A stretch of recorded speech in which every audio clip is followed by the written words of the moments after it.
आयुष्यात, संसारात ज्यांना काहीही घडलेलं चालतं त्यांच्यासमोर काही समस्या नसतात.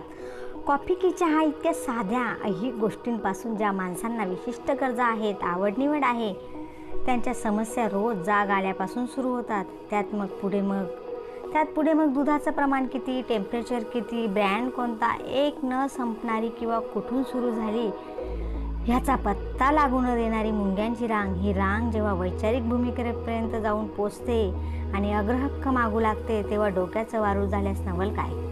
विचारांचा शोध विचारच घेत राहतात. जोपर्यंत स्वतःच्या वृत्तीचा शोध स्वतःलाच लागलेला नसतो तोपर्यंत ठीक चाललेलं असतं सगळ्यांचाच. तो शोध संपला, नक्की काय हवं होतं याचा शोध लागला की समान दरम्यानचा शोध सुरू होतो. कारण स्वतःच्या व्यक्तिमत्वाचा निश्चित गरजांचा पत्ता लागला म्हणजे संवादाची भूक वाढत जाते. गरजा आणि व्यक्तिमत्व हे शब्द खूप ढोबळ आहेत आणि काटेकोर सुद्धा. काहीतरी हवं असणं असं साधेपणाने म्हणता येईल. स्वतःला सापडणं हे महत्त्वाचं. कोणत्याही गरजा कमी लेखायचं कारण नाही. स्वतःला पत्ता सापडला म्हणजे मग वायफळ शब्दांनी भरलेला संवाद खपत नाही. शब्दही नेमके हवे असतात. नेमकेपणाला सगळंच नेमकं लागतं. हा अभिप्रेत असलेला नेमकेपणा कधी एकाच व्यक्तीत एकवटलेला असतो, कधी तो विखुरलेला आढळतो. निरनिराळ्या व्यक्ती निरनिराळ्या कारणांसाठी आवडतात आणि म्हणूनच प्रत्येकाशी जुळणारे संवादही वेगवेगळे असतात. या सर्व धडपडीतून चालतो तो पूर्णत्वाचा वेध. ते स्थळ सापडले की माणसं तिथं स्थिरावतात. काही मोजकी घरं वगळली तर विवाह सोहळ्यानिमित्त दरवाज्यावर लावलेलं तोरण जीर्ण व्हायच्या आतच सगळ्या वास्तूला विसंवादाची वाळवी लागल्याचं चित्र सर्वत्र दिसते. इतक्या झपाट्याने अनेक ठिकाणी हेच चित्र का दिसावं. एकीकडे वेगवेगळ्या आकारांच्या, रंगांच्या, माध्यमांच्या कलापूर्ण मंगलपत्रिका छापल्या जात आहेत. प्रत्येक मंगलपत्रिकेकडे गणपती बाप्पा नाविन्यपूर्ण फॉर्ममध्ये अवतार घेत आहेत. बुद्धीच्या ह्या देवतेला कलावंतांनी वेगवेगळे आकार दिले आणि त्या दैवतानेही चित्रकाराच्या कुंचल्यापेक्षा आपण जास्त लवचिक आहोत हे सिद्ध केलं. प्रत्यक्ष विवाह सोहळ्यात तर पौराहित्य करणाऱ्या गुरुजीपेक्षा जास्त महत्त्व व्हिडिओ कॅमेरामॅनला प्राप्त झालं आहे. मंत्रसंस्कारांच्या पावित्र्याकडून किती झपाट्याने बुद्धिमान समजला जाणारा आपला समाज यांत्रिक जगमगाटाकडे वळतोय त्याचं हे विदारक उदाहरण. खरं तर सगळ्या मंगल कार्यालयांवर थिएटरचे फलक लावावेत. श्रुती मंगल थिएटर, आनंद थिएटर असं म्हणावं. स्टुडिओतले कॅमेरे फक्त बटनच दाबायची अक्कल असलेल्या माणसांच्या हातात आले आणि संसारात रंग भरायचं कौशल्य, अर्पणभाव ह्या गुणांची फारकत घेऊन आम्ही फक्त सोहळे सुशोभित करायला लागलो. आम्ही इतके कुणाला विकले गेलो, का गेलो? प्रगल्भ बुद्धीच्या माणसाला तेवढ्याच ताकदीची दुसरी व्यक्ती हवी असते. एकाच फ्रिक्वेन्सीवरची, नाहीतर एकदम साधी, अनभिज्ञ, चटकन थकवणारी व्यक्ती. अशा व्यक्तीला एखाद्या पुस्तकाबद्दल सांगताना उजळणीचा आनंद मिळतो. आपण किती लक्षात ठेवलं याचा अंदाज येतो आणि जिथे जिथे थक्क झालो, विचारात पडलो, अस्वस्थ झालो ती सगळी स्पंदनं समोरच्या व्यक्तीबरोबर पुन्हा जगता येतात.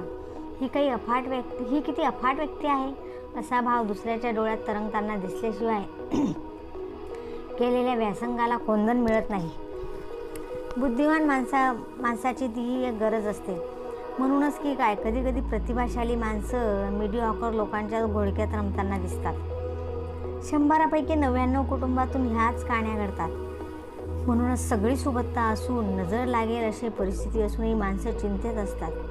घरात, संसारात येणाऱ्या नव्या व्यक्तीकडे म्हणजे सुनेकडे बघताना सून किंवा बायको किंवा वहिनी म्हणा, भावजाई म्हणा, जे नातं असेल ते प्रत्येकजण एक इमेज तयार करतो. ती इमेज तयार करताना त्या मुलीच्या वागणुकीचा, हावभावांचा एखाद्या कॅमेऱ्यासारखा फोटो काढला जातो. तिच्या अंतर्मनाचा शोध घेऊन कोणत्याही कृतीमागची संवेदना कुणीही जाणून घेत नाही.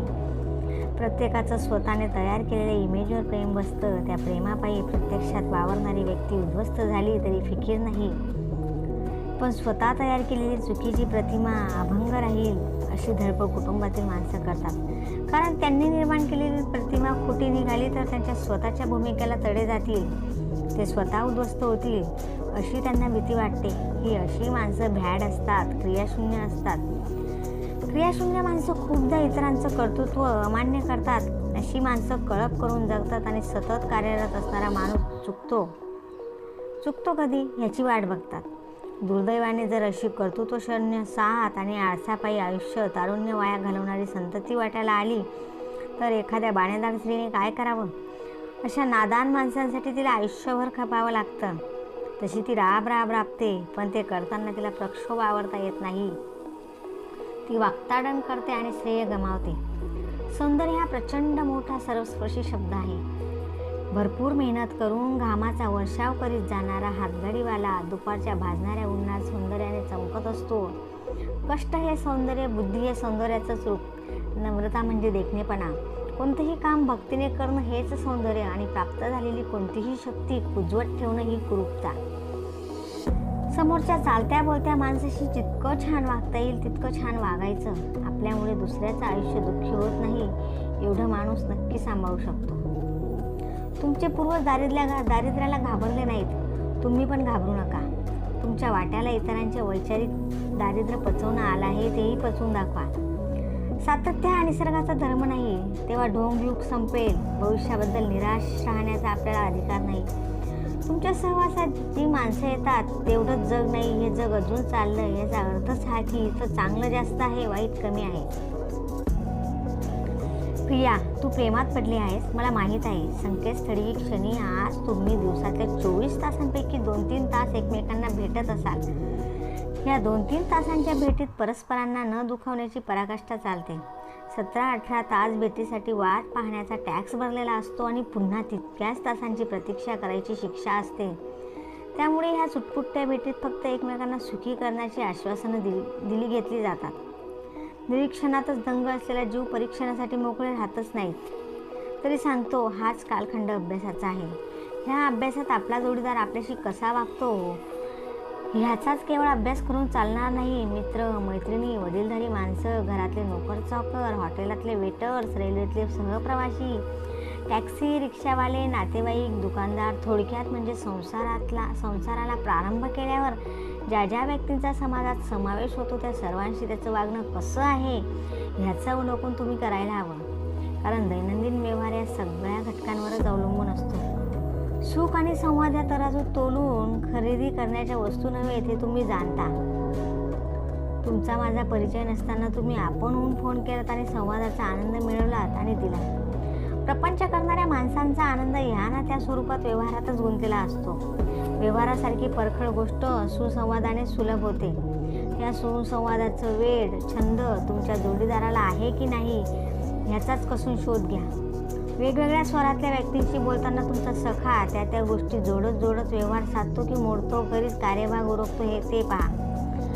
बारीक सारीक गोष्टींतूनच देवगण, माणूसगण, राक्षसगण प्रकट होत असतो. निरीक्षणाशिवाय, परीक्षणाशिवाय लक्षण अवलक्षणांचा अभ्यास अशक्य. वेगवेगळ्या भूमिकातून व्यक्तीचा वावर कसा होतो हे पाहिल्याशिवाय माणसाचा सर्वांगीण विचार होत नाही हे आवश्यक आहे. प्रेमात पडलेली व्यक्ती फक्त प्रियकर असते. ती प्रिय असेल तेच बोलते, प्रिय असेल तेवढंच बघते, ऐकते, स्पर्शून घेते. प्रियकर म्हणजे आदर्शवाद, माणूस म्हणजे वास्तववाद.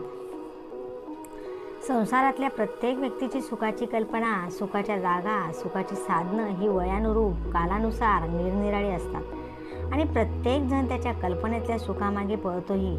पण संसार टिकतो तो कसा? तर दुःख जेव्हा सगळ्यांचं एकच होतं तेव्हा घर उभं राहतं. दिवस कधी थांबत नाही, म्हणूनच हवा असलेला दिवस हा असा उगवतो. काळ हा माणसाचा शत्रू नव्हे, तो सर्वात जवळचा मित्र आहे. मुख्य म्हणजे तो गतिमान असल्याने नित्य टवटवीत ताजा असतो. एखाद्याच दिवशीची तो तुम्हाला वाट पाहायला लावतो. ते तुमचा अंत पाहायचा म्हणून नव्हे, तर त्या दिवसाला तुम्ही कळकळून तीव्रतेने भिडावं म्हणून. जेवढी प्रतीक्षा मोठी तेवढाच स्फूर्तीचा क्षण ज्वलंत, ताजा, उत्कट. कुणाच्या वाट्याला कोणतं आयुष्य येईल, काय येईल, तसंच का, वेगळं का नाही, एका ठराविक प्रसंगी त्या व्यक्तीने तसेच निर्णय का घेतले या प्रश्नांना उत्तर नाही. आधी घटना घडतात, प्रश्नमाला नंतर तयार होतात. It is just like postmortem. प्राण गेला हे खरं, चिकित्सा नंतर. निश्चित कशाने मेला ह्याचं अचूक उत्तर मिळाल्याने प्राण थोडाच परत येतो. जिव्हाळ्याच्या वर्तुळाला माणूस हवा असतो, शास्त्राला उत्तरं हवी असतात. लहानपणी प्रत्येकजण ठिकरीचा खेळ खेळतो. आयुष्य जवळपास तसं असतं. जवळच्या घरात तो ठिकरीचा चतकोर तुकडा अचूक पडतो. घर लांब गेली की हातातला तुकडा नेमका घरात पडेल ह्याची शाश्वती नाही. त्याप्रमाणे आयुष्यात छोटे छोटे आनंद कदाचित मिळतात. आपण खेळ खेळणारे असलो तरी सरावाने सगळी घरं जिंकूही, पण ते झालं की नंतरचा टप्पा म्हणजे त्या आखलेल्या चौकांकडे पाठ करून ठिकरी टाकायची. ह्या टप्प्यात जवळच्या घरच्यांची शाश्वती राहत नाही. जवळच्या घरांचीही शाश्वती राहत नाही आणि कोणतं घर आपली ठिकरी अचूक झेलून धरेल याचाही भरोसा नाही. वाटेल तिथे थुंकणारी माणसं सुशिक्षित असली तरी अडाणीच. मवाली असो, सभ्य असो, मी परमार्श घेते. एकटी असले तरी आणि समाजात बाई एकटी असतेही आणि नसतेही. योग्य करण्यासाठी आवाज चढवला तर पाठीशी 25 माणसं उभी राहतात असा माझा 20 वर्षांचा अनुभव आहे. मुळात माणसाला चांगल्या गोष्टींची चाळ हवी आणि ती व्यक्ती करणे इतपत धाडस हवं. काहीही वाईट घडलं की काहीतरी स्वतःचं जडतंय एवढी जगण्याबद्दल ओढ हवी. ती ओढ तुम्हाला गप्प बसू देत नाही. गप्प बसूनच आपण सगळे ह्या स्तराला आलो आहोत. गुन्हा तो गुन्हाच, छोटा की मोठा हा भेद करता कामा नाही. तसंच गलिच्छपणाचं इतर सहन करतात म्हणून ह्या माकडांचं फावतं. मान्य आहे, तुमचा हेतू चांगला आहे यात शंकाच नाही. तुमच्या पाठीशी माणसं उभी राहतात हा तुमचा 20 वर्षाचा अनुभव आहे. तो खोटा आहे असं मी म्हणणार नाही, पण तरीही एक सांगू का? तुम्ही स्त्री आहात म्हणून माणसं पाठीशी उभी राहत असतील. एखाद्या पुरुषाने हा प्रकार केला तर भुसकाभुसकीपर्यंत मामला जाऊ शकतो. तुम्ही बाई आहात. तेव्हा ती पटकन म्हणाली, माझ्या स्त्रीत्वाचाच मी फायदा उठवते आहे. मी अबला आहे असं मला मुळीच वाटत नाही. माणसं आपल्या पाठीशी उभी राहतात म्हटल्यावर स्त्रीत्वाचा फायदा चांगल्या कारणांसाठी सुद्धा घेता येतो. वास्तविक मवाल्यांना वटणीवर आणणं कठीण नाही, पण त्यासाठी शारीरिक बळ कमावलेले पुरुष हवेत. तसे पुरुष 5% पण नाहीत. बायका घराबाहेर पडल्यास त्या समाज बदलू शकतात, पण त्यांना जाणीव नाही, वेळ नाही, दृष्टी नाही. त्यांना स्वातंत्र्य व्हायचंय. कांगावा करायचा तो स्त्री म्हणून मी मर्यादित प्रमाणात माझ्या स्त्रीत्वाचाच फायदा उठवते आहे, चांगल्या कारणासाठी. पण मोठ्या प्रमाणावर ज्या चळवळी करायच्या त्या केल्याच पाहिजेत. पण त्याच वेळेला ज्या गोष्टींचा मोठ्या प्रमाणावर उपद्रव होतो त्याचाही परामर्श घ्यायला नको का? आपला देश हा थुंकणाऱ्यांचा देश आहे. माणसाचं प्रेम फार मर्यादित असतं, त्याला परीघ असतो. माणूस मोठ्या मनाचा, खूप विशाल मनाचा असं म्हटलं तरी फरक पडत नाही. खूप मोठं वर्तुळ काढलं तरीही त्याला परीघ आलाच. आणि परीघ आहे तिथं सेंटर, मध्यबिंदू आलाच. मध्यबिंदू म्हणजेच आत्मकेंद्रितपणा. परीघ कितीही मोठा असो, त्रिज्या अनेक मैलांची असो, ती फिरणार मध्यबिंदू भोवतीच. काय बिघडलं? त्यालाच पोझिशन म्हणतात.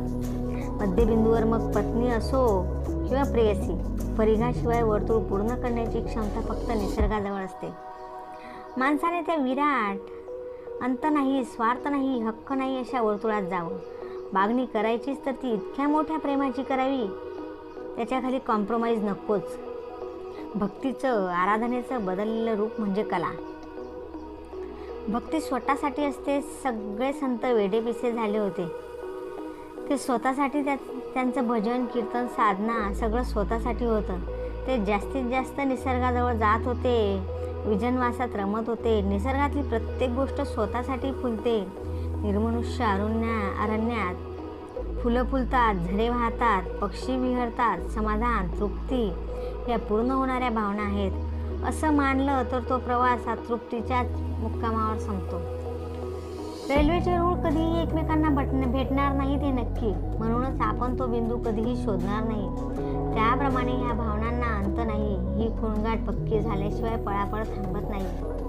परतीमागे पळणारा कधी स्थिरावलाय. निसर्गनिर्मित प्रत्येक गोष्ट आत्मरतीचं उदाहरण आहे. त्याच निसर्गाचं तुम्ही अनुकरण केलं तर साथ, प्रतिसाद, कौतुक, प्रसिद्धी, लौकिक सगळं सामान्य पातळीवरचंच वाटतं. माणूस कशाच्या आधारावर जगतो सांगू? भूतकाळातल्या आठवणींवर. ही निव्वळ कवी कल्पना. आयुष्य आहे म्हणून जगतोय हे उत्तर फार वृक्ष वाटेल, पण ह्या बुद्धीपायी माणूस बेधडक सांगतो आठवणींवर जगतो म्हणून. आठवणी जीवन देणे इतके तीव्र असते तर माणूस कशाचीही पर्वा न करता त्या आठवणींमागे लागला असता. पण तशी माणसं फार कमी. आठवणी असह्य होणारी माणसं सरळ जीव देतात.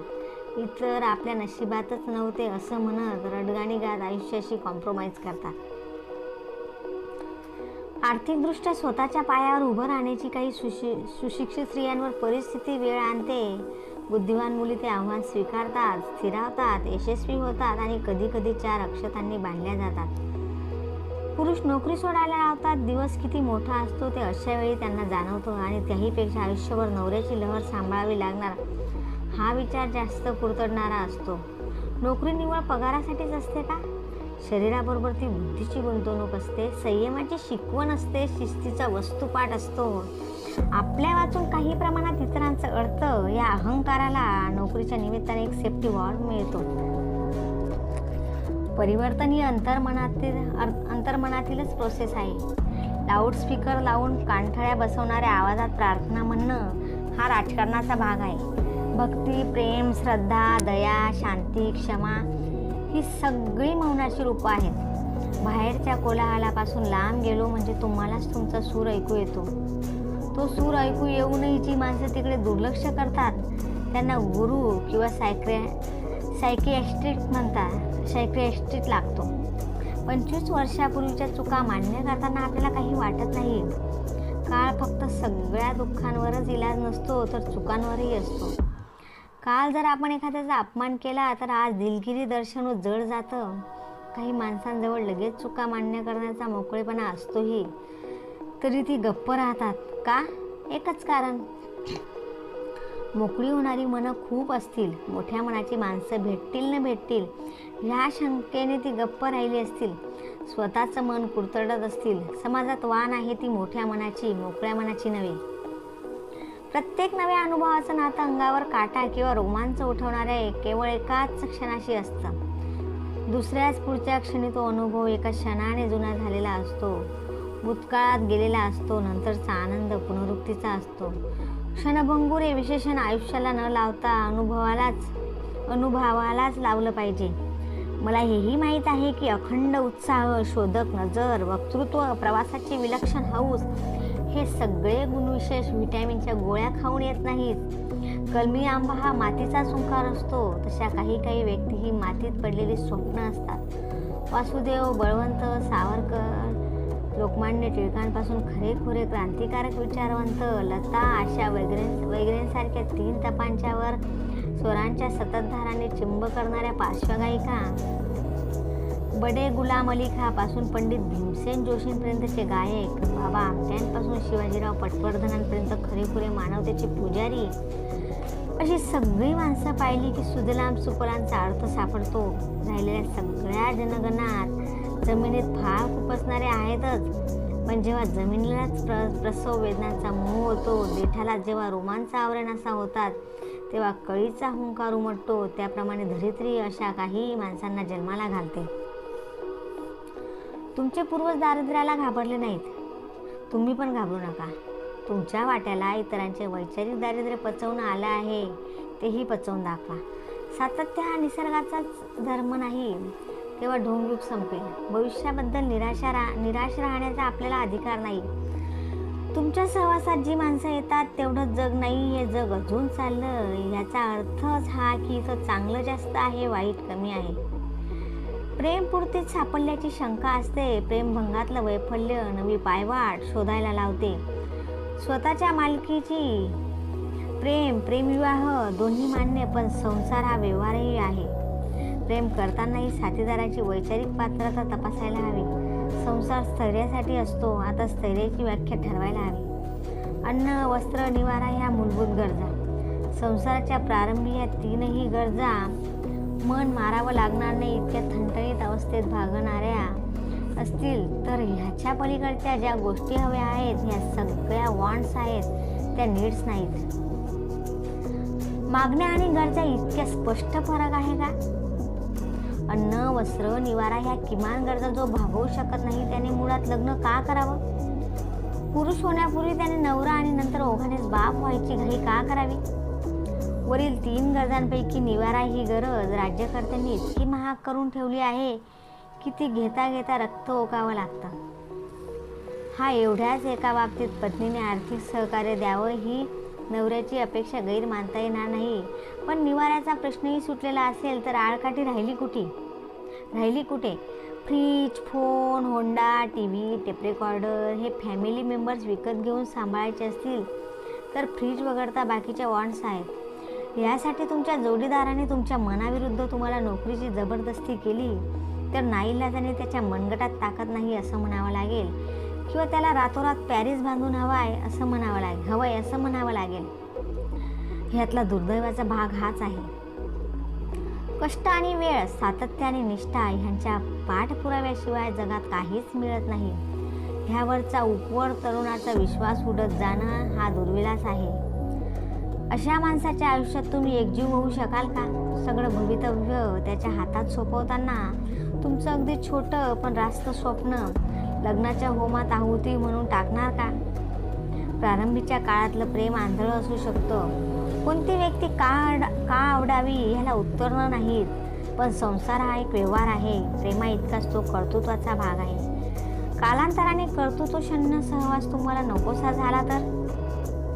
परंपरेने किती ठाम कल्पनांनी आपला मेंदू विचारहीन झालाय.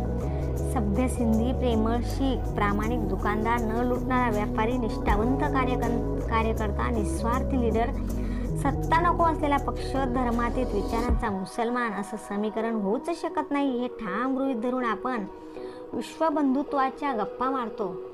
आपल्या फुटपट्ट्या आपण कधी फेकणार? अर्थात हा प्रश्न उपस्थित करण्यात काही अर्थ नाही. फुटपट्ट्या फेकायची कितीही तयारी असली तरीही त्या घट्ट धरून ठेवाव्यात असंच सर्वत्र चित्र आहे. शिक्षण म्हणजे काय? पाठांतर करून लक्षात ठेवलेली जुजवी माहिती. ज्याचं पाठांतर जास्त तो हुशार, ज्याचं कमी तो मागे पडणारा. म्हणूनच शिक्षण संपतं तेव्हा बरंचसं विसरलं गेलं तरी चालतं. व्यवहारात मिळतं ते शिक्षण वेगळं. शाळेत भाषा शिकवली जाते. माणसांतला संवाद कसा असावा हे व्यवहार सांगतो. पाढे पाठांतर करणं वेगळं आणि गणित समजणं वेगळं.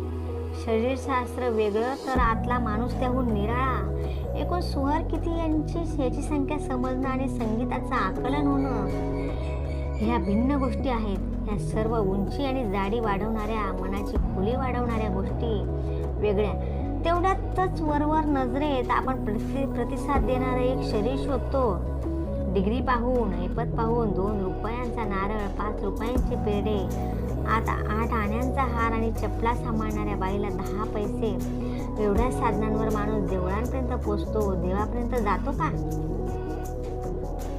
भारत देशाला सुजलाम म्हणायचं पण पावसाची शाश्वती नाही, सुफलाम म्हणायचं पण परकीय मदतीशिवाय श्वास घेता येत नाही. मग हे शब्द खोटे आहेत का? मुळीच नाही. कोट्यावधी अशिक्षित मागासलेल्या स्त्रियांच्या डोळ्यातलं न आटणारं पाणी पाहिल्यावर सुजलाम का म्हणायचं नाही? एका सेकंदात एक मूल जन्माला घालणारा देश सुफलामच नाही का? ती मुलं नागडी उघडी असली म्हणून काय झालं? उपाशी राहिली तरी बिघडत नाही. त्यांच्या जीवावर राज्यकर्त्यांची पोटं सुटतायत, त्यांना हवी ती फळं मिळतायत, तेव्हा हा देश सुफलामच. समाजापासून, वर्तुळापासून, नातेवाईक, मित्र, थोडक्यात म्हणजे संवादापासून जो तुमची फारकत करतो, ज्या वृत्तीमुळे तुम्ही एकटे पडता तो सगळा दुराभिमानात थोडी हिंसा डोकावते. इतरांची मनं ही अशी सहजी मारता दुराभिमान स्वतःचीही हत्या करतो. स्वाभिमान गौरवास्पद असतो, तेवढाच फक्त जतन केला तर वर्तुळातली माणसंही त्याची बूज राखतात. स्वाभिमानाची सोयरी कर्तृत्वाशी असते.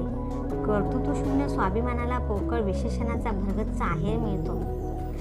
स्वाभिमानी माणूस परावलंबी नसतो. नियतीच्या लहरीपायी त्याला सत्तेपुढे नमतं घ्यावं लागतं, पण ती परिस्थिती तो फार सहन करू शकत नाही. स्वतंत्र स्वायत्त होण्याचा वाटा तो शोधत असतो. स्वतःची यथार्थ जाणीव आणि ओळख असलेला माणूस स्वाभिमानी असतो. 2 तोंडाचं वासरू जन्माला आलं हेही वर्तमानपत्रात छापून येतं आणि महापालिकेचे 200-250 ठराव प्रसिद्ध होतात. 2 तोंडाचं वासरू जन्माला आलं की ते लगेच मरावं पण लागतं, नाहीतर संपादकाला ते दाखवावं लागतं. प्रश्न तो नाही, प्रत्येक वाचक त्याला हवी असलेली बातमी हेरत असतो. रस्त्याची किंवा ड्रेनेजची कामं करणारा कंटाळा टेंडर नोटिशीवर लक्ष ठेवून असतो. हरिजन स्त्रीवर झालेला बलात्कार वाचत नसतो. तिथेही एक गंमत असते. स्त्री व स्त्री म्हणून कधी काही बलात्कार होत नाही. ती नेहमी प्रथम हरिजन असते आणि मग ती स्त्री असते. वर्तमानपत्रवाल्यांना बलात्कार झाला एवढं सत्य चालत नाही. यातलं दुःख त्यांच्यापर्यंत पोचतच नाही. त्यांना फक्त सनसनाटीपणा हवा असतो. त्याशिवाय पेपर कोण वाचणार? मला सगळ्या कलावंतांचं, लेखकांचं, नाटककारांचं, प्रकाशातलं आयुष्य हवं आहे. माझं आणि त्यांचं नातं तेवढ्यापुरतंच खरं आहे. अंधारातलं सगळ्यांचं वागणं सारखंच असतं. कुणी कुणाला जाब विचारायचा? काही माणसांना चौकटीतलं आयुष्य पेलत नाही. सुरक्षित वातावरणात ती कावरी-बावरी होतात. त्यांना हुरूर हवी असते, सुखद बेचैनी हवी असते. चार वळून बघणाऱ्या माना हव्या असतात. कौतुकाने, आश्चर्याने बघणाऱ्यांच्या नजरेत अशा माणसांना त्यांना अभिप्रेत असलेल्या स्वास्थ्याचा शोध लागतो. यांना काय कमी आहे असं जेव्हा इतरांना वाटतं तेव्हा ते वाटणं शिष्टसंमत समाजापेक्षा वेगळं नसतं. ज्यांच्याजवळ कोणतीही वेगळी क्वालिटी नसते अशीच माणसं विचित्र वागतात.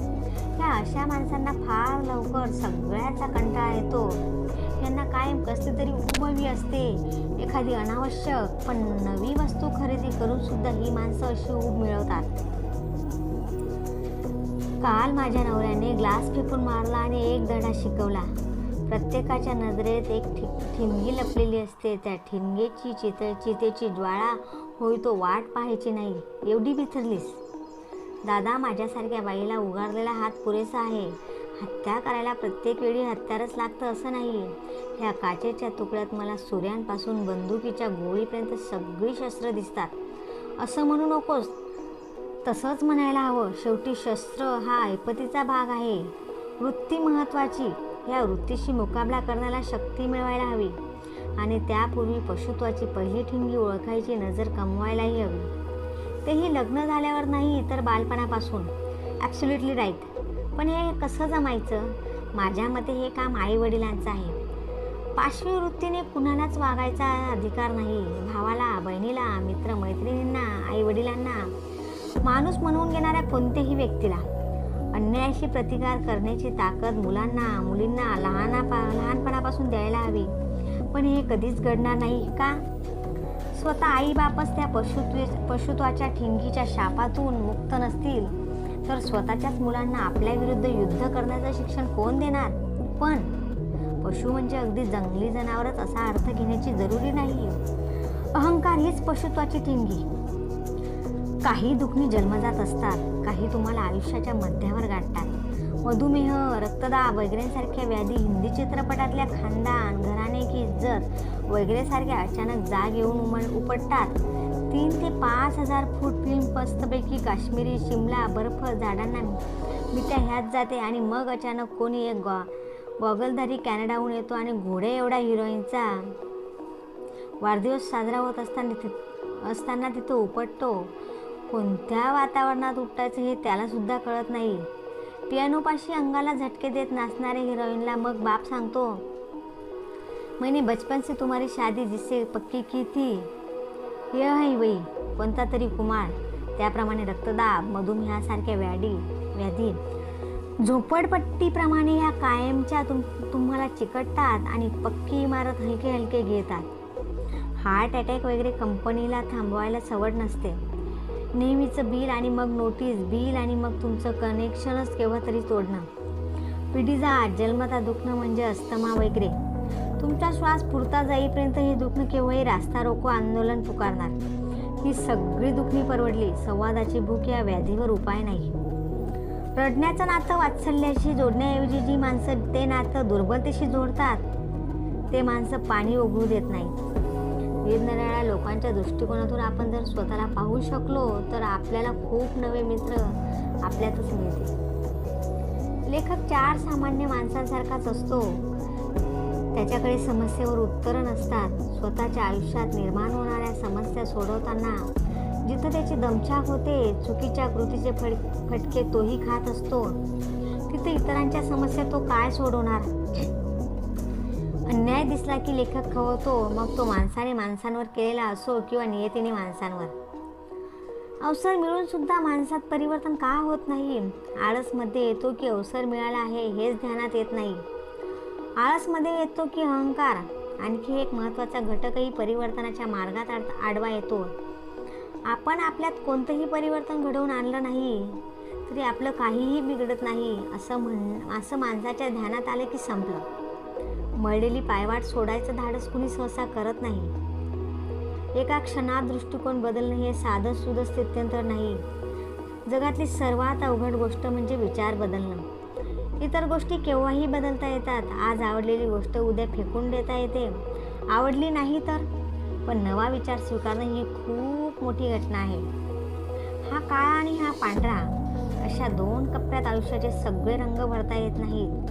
काळा आणि पांढरा ह्या रंगांच्या मिश्रणाने जो ग्रे म्हणजे राखी रंग तयार होतो, त्याप्रमाणे कौटुंबिक जीवनातले अनेक क्षण राखी रंगाचे असतात. म्हणून आपला सतत अर्जुन होतो. नातवंडांची बाजू घेऊन मुलाला किंवा मुलीला त्यांचं चुकतंय ते दिसत असूनही नातवंडांना न्याय देता येत नाही. आपला मुलगा हा त्यांच्या मुलांचा बाप आहे. त्याचा पिता म्हणून जे स्थान आहे त्याला धक्का लागू नये म्हणून नातवंडांसमोर त्याला 4 शब्द सुनावता येत नाहीत. पण आजोबा असूनही स्वतःच्या मुलांसमोर मुलगा तुम्हाला उलट उत्तर किंवा दुरुत्तर देऊ शकतो. त्यावेळेला आजोबांची आजोबा म्हणून जी प्रतिष्ठा आहे ती काटेकोरपणे सांभाळण्याची गरज नसते. आईवडिलांकडून जो न्याय मिळत नाही तो आजोबांकडून मिळवू या भावनेने नातवंड तुम्हाला बिलगतात. त्यांचा विश्वास सार्थ होता हे तुम्ही सिद्ध करू शकत नाही. मुलाच्या आधारावर जगायचं असतं, नातवंडांवर अन्याय होऊ द्यायचा नसतो. ह्यासारख्या प्रसंगांना राखी रंग म्हणायचं नाही तर काय म्हणायचं. पायातल्या चपला काढल्यावर त्याने चपलांना नमस्कार केला. मी पाहत राहिलो. तो म्हणाला, ह्या चपलांनी इथं येण्यासाठी मला मदत केली म्हणून नमस्कार. मुळातच हे सगळं का करायचं. कृतज्ञ भाव जपण्याचा हा केवळ प्रारंभ आहे. निर्जीव वस्तूंबद्दल तुम्ही हमदर्दी दाखवायला सुरुवात केली तर त्यातूनच जित्या जागत्या माणसाचा आदर करणं हा सहज धर्म होईल. घेणाऱ्याच्या अपेक्षेपेक्षा देणाऱ्याची ऐपत नेहमीच कमी असते. संसारात आनंदी वातावरण जो ठेवू शकतो त्याला मी आत्मवान समजतो. मनात शांती असेल वा नसेल पण वातावरण आनंदी ठेवणं आपल्या हातात आहे. ह्यासाठी दिनरात कोशिश करणारा अंतर्यामी शांत आहे असं कधीच होणार नाही. संसारी सर्वात अवघड कला आहे. प्रत्येक क्षण हा शिक्षणक्रमाचा आहे आणि या क्रमातून जात असतानाच परीक्षा द्यावी लागते. वर्षभर अभ्यास नंतर परीक्षा असा सरकारी कोर्स नाही. अभ्यासक्रमाची टेक्स्टबुक आणि न फुटणाऱ्या प्रश्नपत्रिका एकाच वेळी हातात पडतात. बायको, वेगवेगळ्या वयाचा मुलगा आणि मुलगी, इतर नातेवाईक आणि टाळ्या वाजवणारे प्रेक्षक हे सगळे परीक्षक आणि ह्यातलेच काही पेपर सेटर. काल बरोबर घेतलेला निर्णय आज चालत नाही आणि डिग्री डिप्लोमासारखे प्रकार नसल्यामुळे भिंतींवर लावायला प्रशस्तीपत्रकं नाहीत. परिवाराच्या चेहऱ्यावर आनंद पाहणं ही एकमेव कसोटी आणि वेगवेगळ्या वयाच्या वृत्तीच्या माणसांना एकाच वेळी न्याय देता येत नाही. तुम्ही जेवढे विचारवंत, तुमची स्वतःची उंची जेवढी विराट, तेवढ्या प्रमाणात तुम्ही आनंद निर्माण करू शकता. ही उंची वाढवायच्या खटाटोपात जो सापडतो तो अंतर्यामी, अतृप्त आणि अशांतच असणार. तरीही जो परिवारात आनंदाची रोषणाई करू शकतो तो आत्मवान. आपल्यापाशी ही शक्ती असते, ज्योत असते. चैतन्य हीच ज्योत. श्वासोश्वास हेच सत्य. फक्त ह्या तेवणाऱ्या ज्योतीला स्वार्थत्याग आणि समर्पणाचं तेल लागतं. ऐपत हा शब्द फसवा आहे. तो तुम्हाला नेहमी जास्त उंचीवर असलेली जागा दाखवतो आणि वरवरची उंची गाठण्याच्या स्पर्धेत दानत विकावी लागते. आदर्श स्वतःचा आणि त्याचा चिमटा दुसऱ्याला ह्या तत्वावर अनेक माणसं मोठी म्हणून मिरवतात. महाराज किंवा सिद्ध पुरुषांचीच उदाहरणे कशासाठी हवीत. आपले मित्र, नातेवाईक, पत्नी, पती, आपली स्वतःची मुलं ह्यांच्या समस्या, गाऱ्हाणी, अडचणी ऐकताना आपल्याला काही त्यांच्या पातळीपर्यंत जाता येत नाही. त्यांची समस्या सोडवणं अंतरावरच राहतं. त्या व्यक्तीला काय म्हणायचं आहे हे शांतपणे ऐकून घ्यायलाही आपल्याला सवड नसते किंवा इच्छा नसते. काय करणार. माणसाचा स्वभाव बदलतो का. तुम्ही सहन करायला शिका असं सांगणं म्हणजे एकतर पळवाट झाली किंवा आपली तेवढी कुवत नाही हाच त्याचा अर्थ झाला. ऐकणारा माणूसही मग कधी कधी तुम्हाला नुसतं सांगायला काय जातं. 4 दिवस माझ्या घरी या आणि बायकोच्या आणि नवऱ्याच्या सहवासात राहून दाखवा.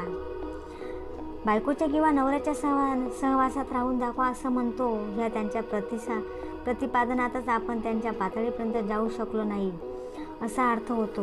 ह्याच एका कारणासाठी एखादी प्रिय व्यक्ती हे जग सोडून गेली तर आत्मा अमर रहे या आध्यात्मिक पातळीवरचं समर्थन सांत्वनापर्यंत पोचत नाही गड्या.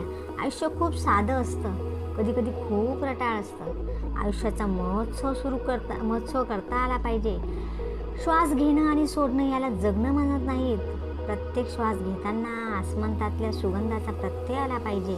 म्हणजे नेमकं काय करायचं? परमेश्वराने प्रत्येक माणसाला एक स्वर देऊन पाठवलेला आहे. अंतर्मनातल्या विणेवर तो सूर सतत वाजत असतो. बाहेरच्या गोंगाटाकडे थोडं दुर्लक्ष केलं म्हणजे तो सूर ऐकू येतो. तो सूर ऐकू आला म्हणजे जीवन महोत्सवासारखंच होतं. पायथ्याशीच राहण्यामध्ये कल्याण आहे याचा शोध लागला की आयुष्याच्या धर्माचा उगम झाला असं समजावं. प्रत्येकाची कहाणी वेगळी असेल, पहाड वेगवेगळे असतील, त्याचप्रमाणे दगडही. आपण ते काम सातत्याने करत राहतो. प्रत्येक वेळेला म्हणत राहतो की माझ्या हातून काहीतरी चुकलं असेल, पुढच्या वेळेला दुरुस्ती करू. पुन्हा यश मिळालं नाही की माणूस केव्हा तरी थकतो. ह्यात सुख असेल किंवा त्यात सुख असेल असं म्हणत आयुष्यावर सुखामागे पळत राहतो. शेवटी हातात वैफल्यच येतं असा अनुभव आला म्हणजे तो चिरंतन सुखाच्या शोधामागे लागतो. विफलता हेच अध्यात्माच्या दिशेने टाकलेलं पहिलं पाऊल. म्हणूनच भौतिक सुखाच्या मागे लागलेल्या माणसाला अधार्मिक म्हणता येणार नाही. शाश्वत सुखाचीच ती चुकलेली वाट आहे. एका माणसाच्या समस्येवर दुसऱ्या माणसाजवळ उत्तरच नसतं, कारण सल्ला देणारा त्या समस्येपर्यंत पोचू शकत नाही. तो स्वतःच्याच वैचारिक पातळीप्रमाणे त्या समस्येकडे पाहतो. समस्येतून जाणाऱ्या माणसाच्या भूमिकेत तो जाऊ शकत नाही. समस्या सांगणारा माणूस अनुकूल उत्तरासाठीच अनेकांना भेटत राहतो आणि त्याला आवडणारा विचार मिळाला की त्या माणसाला ग्रेट मानून खुश होतो. हे सगळं पाहिलं की वाटतं कोण कुणाला खऱ्या अर्थाने जाणून घेत असेल.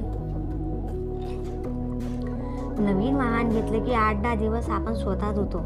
कालांतराने कपड्याचे 4-5 फटके मारून भागवतो. हेच थोड्याफार फरकाने प्रत्येक बाबतीत. नाविन्याला सर्वात मोठा शाप परिचितपणाचा. स्वतःच्या 2-3 वर्षाच्या अपत्याचे लाडीवाड, चाळे आणि हालचाली यातही माणूस किती काळ रमतो. आनंदाला फक्त एकच दिशा असते, ती दिशा स्वतःची दिशा. म्हणूनच सगळ्या गोष्टीतला रस तात्काळ संपतो किंवा सुखावणाऱ्या एकूण एक गोष्टींच्या वर्तुळाने घेरूनही माणूस अस्वस्थ असतो.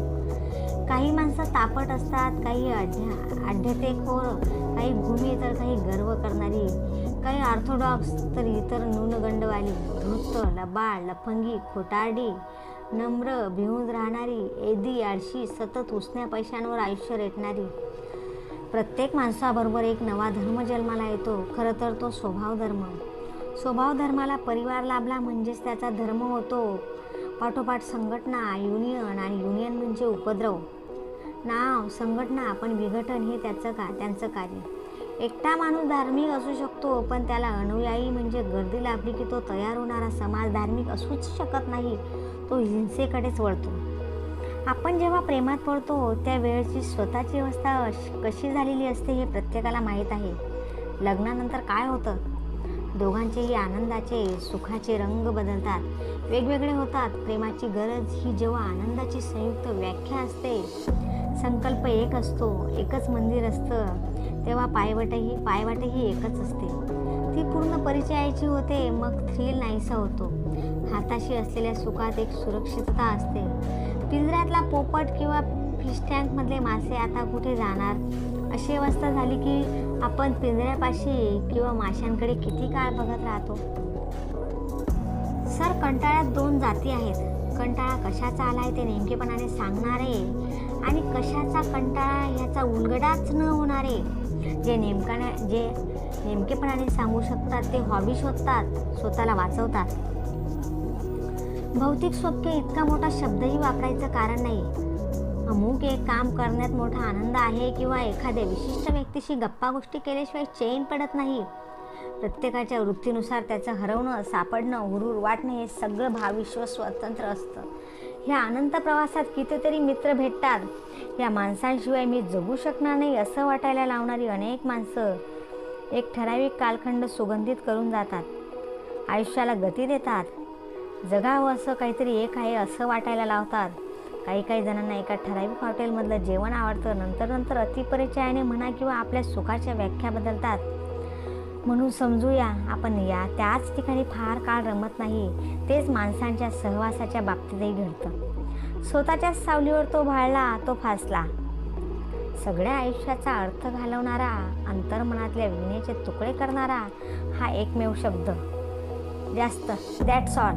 जास्त पैसा, जास्त प्रतिष्ठा, जास्त मोठं घर, जास्त वरचं पद, प्रेम आणि जास्त सेक्सी. धर्म कोणताही असो, मागणी एकच, जास्त. त्यासाठी राजकारण, युती करायची ती देशासाठी नाही तर जास्त खुर्च्या हव्यात म्हणून. पंजाब, सिंध, गुजरात असं देशाचं विस्तीर्ण वर्णन करायचं, पण यांचा भारताचा खरा मनातला आकार 2 फूट बाय 2 फूट खुर्ची इतकाच आहे. तुला भारताचा पंतप्रधान केलं तर तू काय करशील? सेक्युलर राष्ट्र हेच ध्येय पुढे चालवशील का? माझ्या सगळ्या राष्ट्राचा धर्म आनंद असेल आणि ध्येय असेल महोत्सव, सेलिब्रेशन. माझ्या राष्ट्राचा झेंडा असेल आकाशासारखा निळा. जमिनी बळकावता येतात, आकाशाचा लिलाव मांडता येत नाही, स्वतःच्या फार्मचे फलक ठोकता येत नाहीत. माझ्या निळसर झेंड्यांवर सरस्वतीच्या हातातली विणा असेल. राष्ट्रज्ञानी हवं, तसंच ते संगीतमय हवं. खोटं बोलणं हे एकदा रक्तात मुरलं, हाडं, मांस, मज्जा, रक्तवाहिन्यांप्रमाणे ॲनाटॉमीचाच एक भाग झालं की तो खोटेपणा ज्याला त्यालाही कळत नाही. झोपेत आणि जागेपणीचे एकूण एक व्यवहार करताना आपण श्वास घेत आहोत ह्याचा आपल्याला पत्ता तरी लागतो का? आपल्या एखाद्या खोट्या समर्थनाचा आपल्याला बोधही होत नाही, इतके आपण असत्याशी एकजीव होतो. माझ्या जीवाची सगळी लावतोड तुमच्यासाठी होत आहे, त्याचा तुम्हाला पत्ता तरी आहे का? हे सगळं चाललंय ते कुणासाठी? असा प्रश्न घरोघरी बायका आपल्या नवऱ्यांना विचारतात. त्याप्रमाणे दिवसभर नोकरी करतोय, त्याशिवाय ब्रोकरचं काम करतोय किंवा पार्ट टाईम जॉब करतोय, क्लासेस चालवतोय, ही सगळी धडपड कुणासाठी करतोय? रक्ताचं पाणी करतोय, असली विधानं नवरेही करतात. हा सगळा बकवास आहे. रक्ताचं खरोखरच पाण्यात रूपांतर झालं तर ते रक्तदानच. प्रत्येकजण जाता येता RBC, WBC, टोटल काउंटच्या तपासण्या करून घेईल. बायकोसाठी जीव गहाण ठेवणाऱ्या नवऱ्यापासून त्याच्या बायकोने घटस्फोट मागितला तर? आत्मनस्तु कामाय सर्वं प्रियं भवती, हे नारदाचं वचनच खरं. नवऱ्याच्या आवडीचा पदार्थ त्याला करून वाढण्यात जोपर्यंत पत्नीला आनंद आहे तोपर्यंतच ती तो पदार्थ करते. एकूण एक नात्याच्या, मित्रांच्या बाबतीत हे एकमेव सत्य आहे. You never meet the same man again म्हणजे काय? अरे राजा, क्षणाक्षणाने सगळं बदलत असतं. जुन्या पेशी मरतात, नव्या येतात. हे इतकं सूक्ष्म असतं की काय सांगू, कसं सांगू? एकतर अतिसूक्ष्म म्हणून कळत नाही आणि तो बदल प्रचंड वेगाने घडतो म्हणून कळत नाही. गौतम बुद्धाची भाषा एवढ्यासाठीच फार वेगळी होती. म्हणजे कशी? ते झाड आहे असं तो कधी म्हणायचा नाही, ते झाड होत आहे असं तो म्हणायचा. कुणी विचारलं की तो म्हणायचा, माझं विधान पूर्ण व्हायच्या आत काही पानं गळून पडली असतील, जमिनीतील त्याची मुळं 5 इंचाने का होईना पुढे सरकली असतील, एखादा नवा कोंब, नवं पान फुटत असेल. कधी वाचलंच एवढं? पतंजली प्रथम वाचला, नंतर बुद्ध. तुझा व्याप मी खूप दिवस बघतोय, मग हे बाकीचं कसं जमवतोस? जगण्यावर तुटून प्रेम करतो मी. प्रेम केलं की जिज्ञासा जोपासली जाते का? कसं? हे प्रश्न सतत सोडवत राहायचं. आपोआप मी साध्या जगण्यातून महोत्सवात जातो. वास्तव म्हणजे काय नेमकं? स्वतःची पात्रता, समाजात आपण आपल्याबद्दल जी प्रतिभा उभी केली असेल किंवा आपल्या आणि समाजाचीही नकळत आपली जी प्रतिमा तयार झाली असेल ती पुसण्याचं सामर्थ्य पाहिजे. एकांतात, एकाकीपणात प्रत्येकाने आत डुकावून पाहावं. जाहीरपणे मान्य करण्याचं सामर्थ्य नसेल तर तीही वास्तवता स्वतःची स्वतःला संपूर्ण ओळख असते. कारण माणूस स्वतःपासून पळू शकत नाही. बड्या घरच्या मुलींना ऐपतीची अपूर्वाही वाटत नाही. बापापेक्षा जास्त पैसा मिळवून दाखवला नाही तर माहेरचा मोठेपणा कायम ऐकावा लागतो. आपल्या संसारात बायकोचं माहेर सतत हस्तक्षेप करतं. खेड्यागावातल्या मुलींना सगळ्याचीच अपूर्वाई वाटते. त्या संसारात स्पर्धा करत नाहीत. दारिद्र्यात दिवस काढलेल्या मुलीचं वय वाढूनही माती ओली असते. आपण दुकानात जातो तेव्हा दुकानदार साड्यांचे डोंगर समोर टाकतो. अनेक साड्या चांगल्या असतात, पण जिथं आपल्या अंतरंगातला एक रंग एकजीव होतो तीच साडी आपल्याला आवडते, तीच साडी अंगावर खुलते कधी. बाईच्या चेहऱ्यावरचा आनंद ओसंडून साडीवर उतरला म्हणजे एकूण रंग केवळ 7च नव्हेत याचा उलगडा होतो. एक विचार नष्ट करायचा म्हणजे विचारवंतच मारावा लागतो. माणूस किती क्रूर हिंसा आहे ते अशी कुणाची हत्या झाली की कळतं. कालांतराने त्याचे पुतळे उभे करणाराही समाजच असतो. पुतळे उभे राहतात आणि पिंडाला न शिवणारे कावळे त्या पुतळ्यावर बसून त्याची विटंबना करतात आणि ढोंगी राजकर्त्यांना वर्षातून एकदा पुतळ्यांना हार घालण्यासाठी निमित्त मिळतं. समाजकंटकांना पुतळ्याची विटंबना करण्याची संधी मिळते. निधर्मी राज्यात जातीयदंगे होतात. ज्यांचे पुतळे उभारण्यात आले आहेत त्यांनी हिंसा करू नका हेच सांगितलं असताना हमारा नेता अमर रहे असं पुतळ्याकडे पाहत म्हणायचं आणि AK-47 अमर रहे असं पुतळ्याकडे पाहत म्हणायचं. AK-47 पासून चॉपरपर्यंत सगळी हत्यारं वापरायची. सत्ताधाऱ्यांनी अश्रुधुरांची नळकांडी फोडून जनतेच्या डोळ्यात धूळफेकीची नळकांडी सोडायची. व्यवसायासाठी पार्टनरशिप करता येते, पण घर गाठल्यावर कोणत्याही व्यक्तीला प्रथम घरच हवं असतं. भूक, झोप, शरीरधर्म सगळं रुटीन असतं. पण जिव्हाळ्याचा स्पर्श झाला की गंमत म्हणून शब्द वापरतो. रुटीनचं प्रोटीन होतं. अविचाराच्या अंतिम टोकावर सुखच असतं. सुखप्राप्ती हाच धर्म होतो. किंमत इतरांनी मोजायची, कधी नवऱ्याने, कधी बायकोने, कधी व्याधीग्रस्त वृद्ध आईवडिलांनी, तर कधी स्वतःच्या मुलांनी सुद्धा. पितृधर्म, गृहिणी धर्म हे फक्त शब्दच उरतात. स्वतःच्या मालकीचे चोरले न जाणारे खूप क्षण असतात. दुसऱ्याकडे एखादा क्षण मागितला की आपण भिकारी झालो, स्वतःचं सम्राटपण विसरलो असं समजायचं. दगडाला कधी विषाद झाल्याचं ऐकवत नाही. याचं कारण दगडाची आणि आनंदाची सुद्धा कधी गाठभेट होत नाही. विषादाचं आकलन होण्यामागे सुद्धा ते एक आनंदाचं स्मरण आहे. पण कुणाच्या बाबतीत माणूस जितका प्रतिभाशाली असतो तितकाच तो नैराश्यवादी पण असतो. पण जड बुद्धी असलेला माणूस कधीही उदास होत नाही, कारण आपण आहोत त्यापेक्षा कोण होऊ शकतो ह्या विचाराचा त्याला स्पर्शही होऊ शकत नाही. मी आनंदातच राहू शकतो, मी आनंद निर्माण करू शकतो असा विश्वास स्वतःच्या बाबतीत ज्या माणसाला आहे तितका तो अंतर्यामी उद्ध्वस्त असतो. केव्हा तरी सकाळी कोवळी उन्ह पडणार आहे, प्रकाशाचं साम्राज्य पसरणार आहे याची ज्याला खात्री आहे अशा माणसालाच रात्रीचा अंधार जास्त भेडसावतो. ज्याला सकाळच माहीत नाही त्याला रात्रसुद्धा प्रकाशासारखी वाटते.